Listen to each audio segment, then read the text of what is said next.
अमीर गरीब बहुओं ने की जन्माष्टमी की तैयारी। आ जाओ बहू, घर में आओ, तुम्हारा इस घर में स्वागत है। माँ जी, आपका घर थोड़ा छोटा नहीं है? मेरा मायका तो इससे बड़ा था। बहू, हमारा घर तो अच्छा खासा बड़ा है, तुम्हें छोटा लग रहा होगा। नहीं माँ जी, घर बहुत बड़ा है और बहुत अच्छा भी है, देखने में भी बहुत सुंदर लग रहा है। तुम्हें क्या पता, तुम तो चुप ही रहो। कैसे गरीब घर से आई हो मुझे पता है, तुम्हें अमीरों के बारे में कुछ नहीं पता। हाँ माँ जी, आपने सही कहा। इस गरीब को कहाँ पता होगा, इस बेचारी ने गरीबी में कुछ देखा भी नहीं होगा। ऐसी बात नहीं है माँ जी, बस मैं इतना जानती हूँ कि भगवान का दिया जितना भी मिलता है उसमें खुश रहना चाहिए, यही सबसे बड़ी बात होती है। तुम जैसे लोगों को गरीबी में एडजस्ट करने की आदत होगी, लेकिन हमें नहीं है। सावित्री ऐसा कहकर राधा को चुप करवा देती है। चलो बड़ी बहू, मैं तुम्हें तुम्हारे कमरे तक लेकर चलती हूँ। सावित्री अपनी बड़ी बहू को अपने घर के सबसे बड़े और सुंदर वाले रूम में लेकर आती है। यहाँ बालकनी है, यहाँ पर तुम्हारा वॉशरूम है और कमरे में किंग साइज बेड भी फिट करवा दिया है।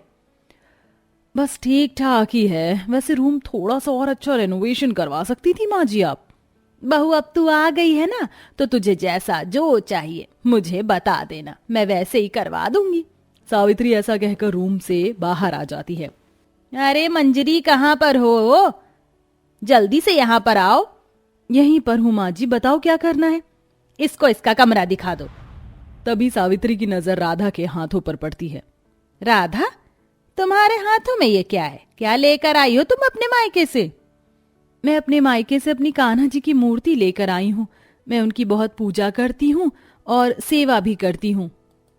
सावित्री कान्हा जी की मूर्ति देखकर और भी ज्यादा मुंह बना लेती है और अपने मन में कहती है, देखो तो सही, खाली हाथ ही अपने ससुराल में मुंह उठाकर आ गई।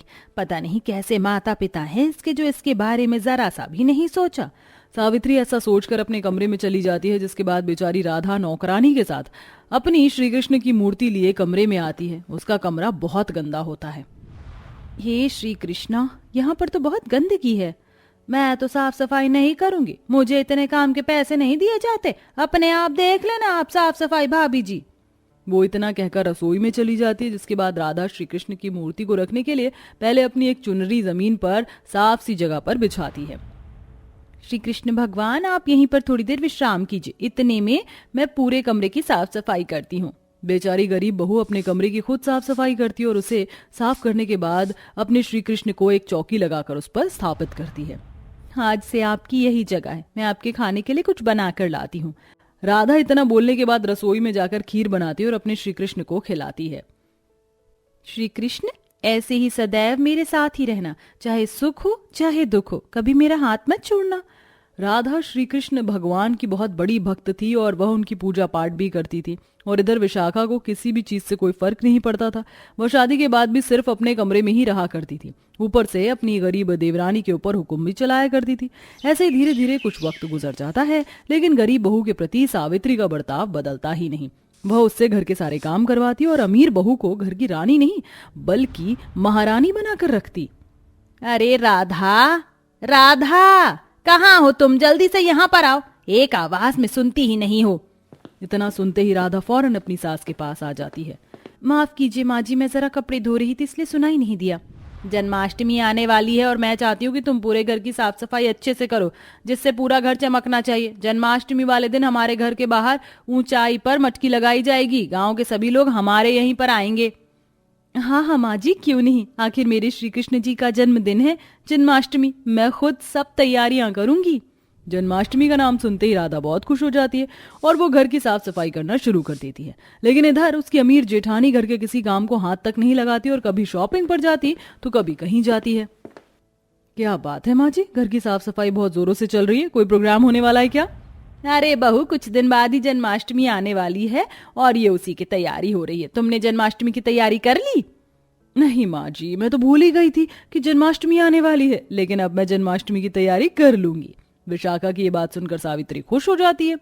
हाँ बहू, क्यों नहीं, तुम्हें कुछ चाहिए हो तो मुझे बता देना। वैसे माँ जी, जन्माष्टमी तो आने ही वाली है, मुझे तो आज से ही जन्माष्टमी की तैयारियां शुरू कर देनी चाहिए। मैं अपनी सहेलियों को फोन कर देती हूँ, आज ही मैं शॉपिंग पर जाऊंगी। लेकिन अभी तो तुम थोड़ी देर पहले ही शॉपिंग से ही आई थी।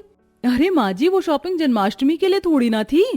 विशाखा ऐसा कहकर शॉपिंग के लिए निकल जाती और इधर बेचारी गरीब बहू सुबह से शाम तक घर की साफ सफाई करने के बाद घर के सभी लोगों के लिए खाना भी बनाती है और जन्माष्टमी पर अपने कान्हा जी को नए कपड़े पहनाने के लिए खुद अपने हाथों से उनके कपड़े बनाती है। इतने सुंदर कपड़े बनाऊंगी कि कान्हा जी बहुत प्यारे लगेंगे और कान्हा जी के लिए एक सुंदर सा प्यारा सा झूला भी बनाऊंगी जिसमें जन्माष्टमी वाले दिन अपने कान्हा जी को उसके अंदर झुलाऊंगी। राधा जन्माष्टमी को लेकर इतना कुछ सोच रही थी तो इधर विशाखा अपने ही बारे में सोच रही थी। ये कपड़े अच्छे नहीं लग रहे हैं, जन्माष्टमी पर मुझे इंडियन ड्रेस पहननी है और साथ में वो ड्रेस ऐसी भी होनी चाहिए जो मेरे मॉडल लुक को एक अलग टच दे। विशाखा सब कुछ अपने लिए ही खरीदती है, वह जन्माष्टमी के लिए तो कुछ खरीदती ही नहीं। जन्माष्टमी आते आते उसकी शॉपिंग ही खत्म नहीं होती और इधर राधा की तैयारी उसके कान्हा जी को ही लेकर होती है। उसके पास अपने लिए एक साड़ी खरीदने के लिए भी पैसे नहीं थे, लेकिन वह अपने कान्हा जी के लिए उनका सब कुछ खरीदती है। कान्हा जी के कपड़े बना दिए, झूला बना दिया, उनकी बांसुरी खरीद ली और उनके लिए मैं जन्माष्टमी वाले दिन गाजर का हलवा भी बनाऊंगी और माखन दही खिलाऊंगी। इस तरह राधा जन्माष्टमी वाले दिन के लिए सारी तैयारी करके रखती है। उनके घर पर जन्माष्टमी वाले दिन बहुत सारे मेहमान आते हैं जो घर की सजावट देखकर बहुत खुश हो जाते हैं और इतनी ऊंचाई पर माखन की मटकी देखकर घर पर आए हुए सभी नौजवान लड़के उसे मटकी को तोड़ने की कोशिश में लग जाते हैं। ये प्रोग्राम सभी को बहुत अच्छा लगता है, लेकिन विशाखा इन सब चीजों से बोर होने लगती है। ये सब क्या हो रहा है यहाँ? मैंने जैसा सोचा था वैसा तो कुछ नहीं हो रहा। एक काम करती हूँ, अपनी अमीर सहेलियों को फोन कर देती हूँ। विशाखा इतना सोचकर अपनी अमीर सहेलियों को फोन करके घर पर बुला लेती है और अपने कमरे में उनके साथ किटी पार्टी में ताश खेलने लगती है। ओह माय गॉड, कितना टिपिकल इंडियन टाइप का है तुम्हारा ससुराल। पता नहीं तुम इस मिडिल क्लास फैमिली को कैसे एडजस्ट कर रही हो। बर्दाश्त तो करना ही होगा। मेरे पति के घर वाले जो हैं, ऊपर से मुझे बहुत जोरों से भूख लगी है। मेरी सास ने जबरदस्ती मुझसे जन्माष्टमी का व्रत रखवा लिया है। विशाखा की आवाज सुनकर उसकी सहेलियां उसके ऊपर हंसने लगती हैं, जिसके बाद विशाखा अपने सामने रखी ड्रिंक को उठाकर पी जाती है। भाड़ में गया जन्माष्टमी का व्रत। विशाखा अपने दोस्तों के साथ अपने कमरे में चिल करने लगती है तो ये सारी बातें उसकी सास कमरे के बाहर से सुन लेती है। बेचारी गरीब बहू ने मेरी हर एक बात मानी और किसी भी बात को गिरने नहीं दिया। इतने सारे आए हुए मेहमानों के सामने मेरी रेपुटेशन बढ़ा दी क्योंकि उसने तैयारी ही इतने अच्छे से की कि मुझे इस बार जरा भी हाथ नहीं लगाना पड़ा। लेकिन वो मेरी अमीर बहू ने तो मेरे कहने पर एक व्रत तक नहीं रखा और मैं बेचारी गरीब बहू को कितना उल्टा सीधा कहती रही। हे कृष्ण जी, मुझसे जो भी गलती हुई मुझे उसके लिए माफ करना, लेकिन मैं अपनी ये गलती जरूर सुधारूंगी। सावित्री इतना कहकर गरीब बहू के पास जाती है और उसे सबसे मिलवाती है। जो इज्जत, जो सम्मान राधा शुरू से चाहती थी, आखिरकार उसे जन्माष्टमी पर मिल ही जाता है। इसी तरह वह पूरे तैयारी के साथ श्री कृष्ण भगवान को भोग लगाती है और उन्हें झूला भी झुलाती है और रात को 12 बजे वह श्री कृष्ण को भोग लगाकर अपना व्रत खोल लेती है। ये लीजिए माँ जी, प्रसाद खा लीजिए। बहू, मैंने तेरे साथ बहुत बुरा किया, बहुत गलत किया। मुझे ऐसा नहीं करना चाहिए था। तू सच्ची में श्री कृष्ण की बहुत बड़ी भक्त है। श्री कृष्ण तेरे ऊपर हमेशा ऐसे ही कृपा बनाए रखे, बस मेरी यही ख्वाहिश है। लेकिन आज के बाद मैं तेरे साथ ऐसा गलत व्यवहार कभी नहीं रखूंगी। ये मेरा तुझसे वादा है और हो सके तो मुझे माफ कर देना। ये क्या माँ जी, आपको माफी मांगने की जरूरत नहीं है। आपको इतना एहसास हो गया, मेरे लिए इतना ही काफी है।